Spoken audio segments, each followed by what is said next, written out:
Right, if I can have everyone's attention here, we'll go ahead and get started with our driver media availability here at New Hampshire Motor Speedway. Looking forward to a great weekend of racing here. We'll go ahead and kick it off with Danica Patrick, driver of the number 7 GoDaddy.com Chevrolet. Danica, haven't had a lot going on this week, it seems. You've been a little bored. Talk a little bit. She's giving me this blank stare. You need to lay a little more sarcasm into your voice if you want me to believe it. Talk a little bit, we've got a couple of things we wanted to get you to talk about this morning.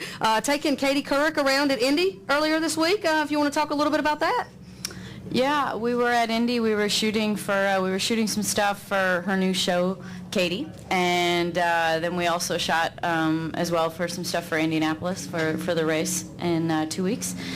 So I took her around, and yeah, we had fun. We talked. I've met her a couple of times, but it was only when she was on the Today Show, so it was for about 6 minutes at a time. So we got to spend a couple of hours together. So it was nice. She's a really, really nice girl. I think I say that because she's so short. Like I feel like she's my age or something. But she's really great. We did a great interview, and she had a lot of fun. So and then the next day we had the ESPY Awards in LA. So we flew Tuesday night after taking Katie around, and did the ESPYs on Wednesday, which was a lot of fun, and as always, and then came here.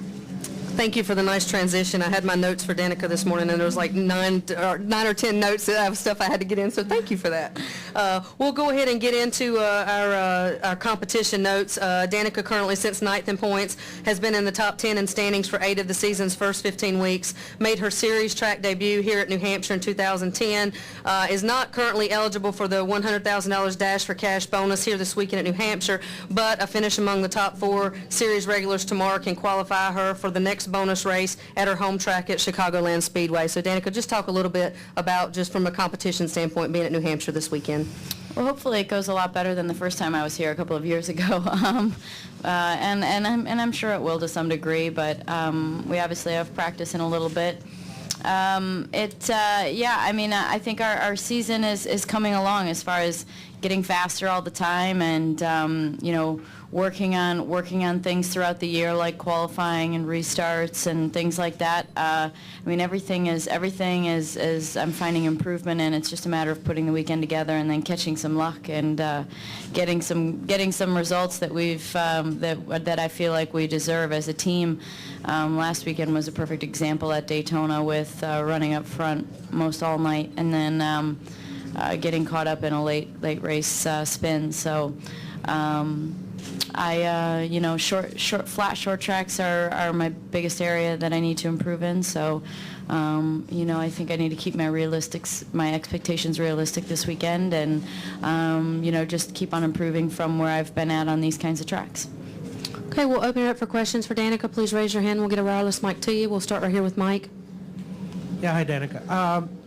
The learning curve in stock car racing, especially running a lot of races in Nationwide and so forth, how would you say you've done with the learning curve, and where do you think you stand on it?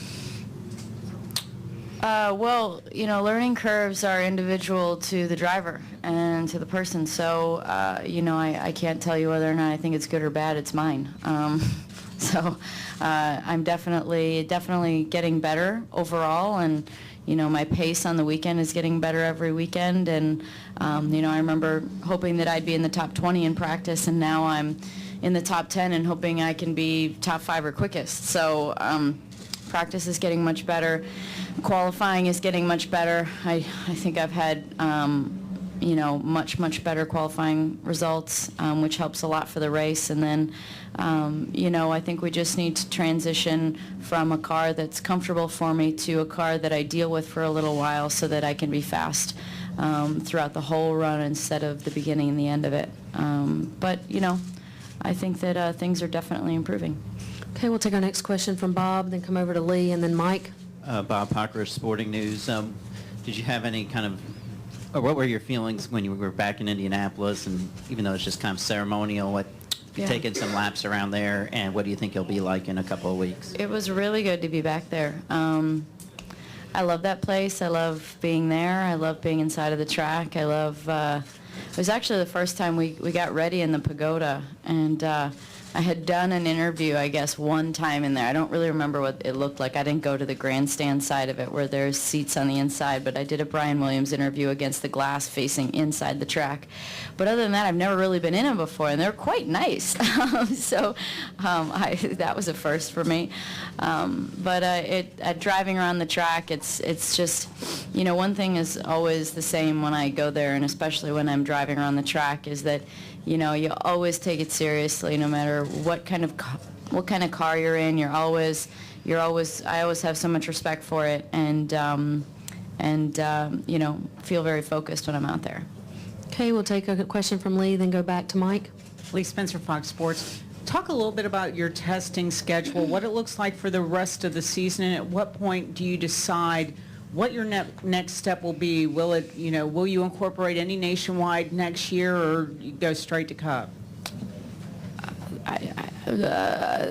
Testing, Cup, nationwide, what? I don't know where you're at with that one, but let's do the testing question. We've got a test scheduled next week in the Cup car, and I think there were 2 other dates just put on my schedule, so that's good. You know, the team obviously is, we're getting ready for the last big push of the season, where I do a lot of doubleheader weekends, and I'm looking forward to that, and I'm looking forward to getting some practice and getting comfortable in the car again, and getting ready for some more tough, challenging races, as that's the schedule we created. Go ahead, Mike. Mike Muller, MikeMuller.net. With Lance Armstrong, the Tour de France, A.J. Allmendinger, drug testing is a real big story in July, as usual, I guess. You've got a trainer, Jillian. Everybody takes vitamin pills, I guess. I don't know, vitamin B, vitamin C, vitamin... Did you say I have a trainer, Jillian? Yeah, don't you? Oh, she's not my trainer. Well, I mean, you work out with her or whatever it is. No, I don't. You don't? She's a GoDaddy girl. No, well, I thought the girl that does the weightlifting stuff. Huh? Never mind, forget about all that stuff. You've got a trainer, right? You got a personal trainer? I do. Okay. Getting to the question. Do you do I just don't want anyone to write something that's not true. Vitamins or something like that? What's that? So what are you asking? Are you very sensitive about vitamins and supplements and stuff like that? Well, the trainer that I have, you know, being in sports and being someone that, you know, I pay attention to how I look, you know, I always tell him everything that I want to try or take, and he advises me where to buy it, and you know, I mean, we're talking everything like protein powder. You know, you have to be careful where you buy it from, is what he tells me, and so he knows all of those rules. He's worked in baseball. He now is director at a college in North Carolina. So he's well aware of all of those rules, and there are certain places that are where you get your supplements from if you want to take them, and certain places that you just have to be a little bit careful of. Next question we'll take from Nate. Nate Ryan, USA Today. A quick follow-up. What's the name of that trainer? Bob Alejo. Bob Alejo, okay. I was wondering, Danica, the hit you took at Daytona, did you feel any soreness the next couple of days, and did you have a chance yet to go back and look at the video, and there was a lot of, I think, astonishment at how the steering column just went way up in the air. Yeah, you had a chance to reassess it? Yeah, I got a bruise on my arm. I don't know. I feel like a wimp holding it up, like I'm like, hey, I can't see that. But it's there. And that's when the steering wheel flew up. But I think that, you know, I talked to Tony Jr. on, I think, Monday after the weekend, and just about various different things, and he said that NASCAR was going to come to the shop the next day and look at the car and take photos and make sure that everything did what it was supposed to do.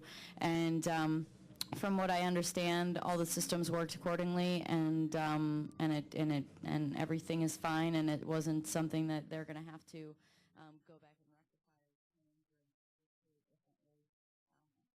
It was just the point of contact that it had, and also the sheer speed that it hit at.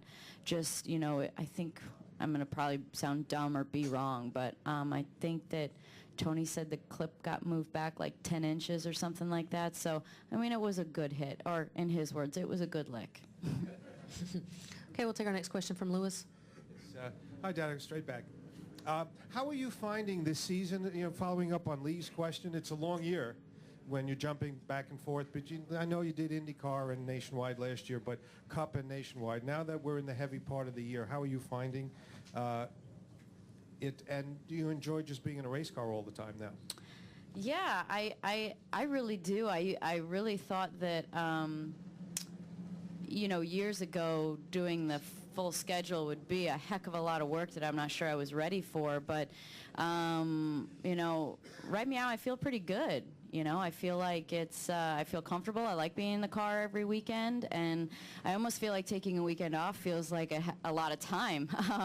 I would say for me nowadays, the stuff that feels heavy and makes me tired is the stuff outside of the car when you have a race every single weekend, and then, you have, like the week I've had. This week wasn't too bad because, well, we had Saturday, obviously, I had to be at Daytona for the Coke 400, Coke 0400, but other than that, I had Sunday and Monday off, and then Tuesday, Wednesday was work, but there was quite a stretch there for 6 weeks where I think I only had like one day off of a week, and that doesn't mean like I go to 9 to 5 and come home at night. That means I'm on the road 6 days a week, and that gets a little tiring, but I like being in the car every weekend.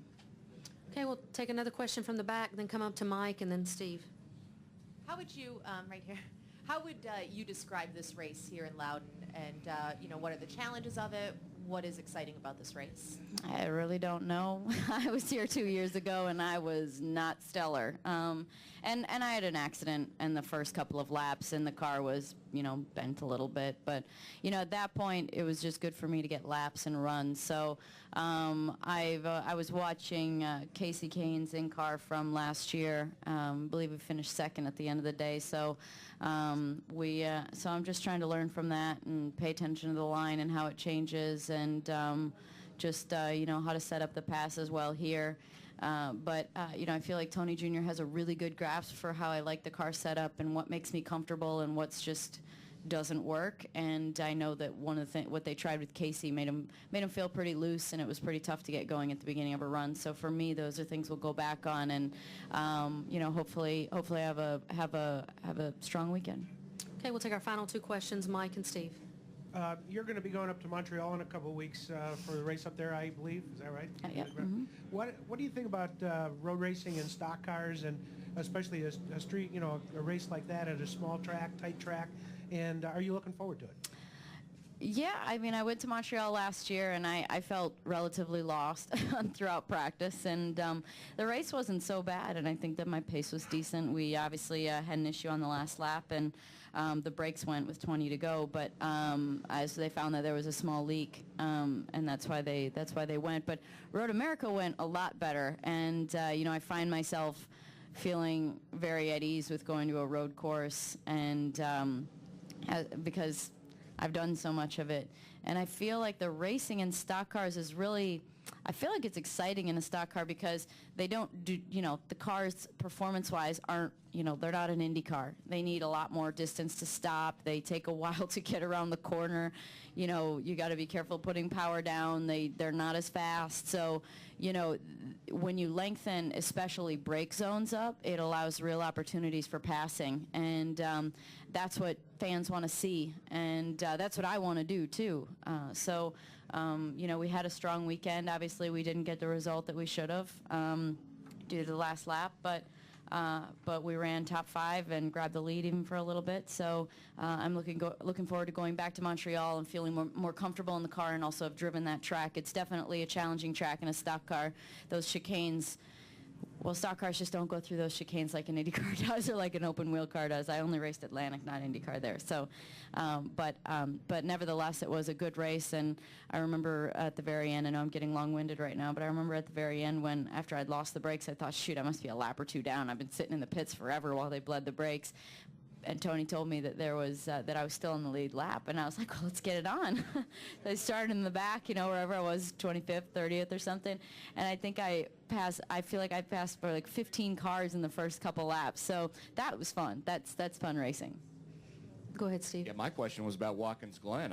Have you seen the place before, and what do you do to prep for that race? I've been to Watkins Glen quite a few times. Okay.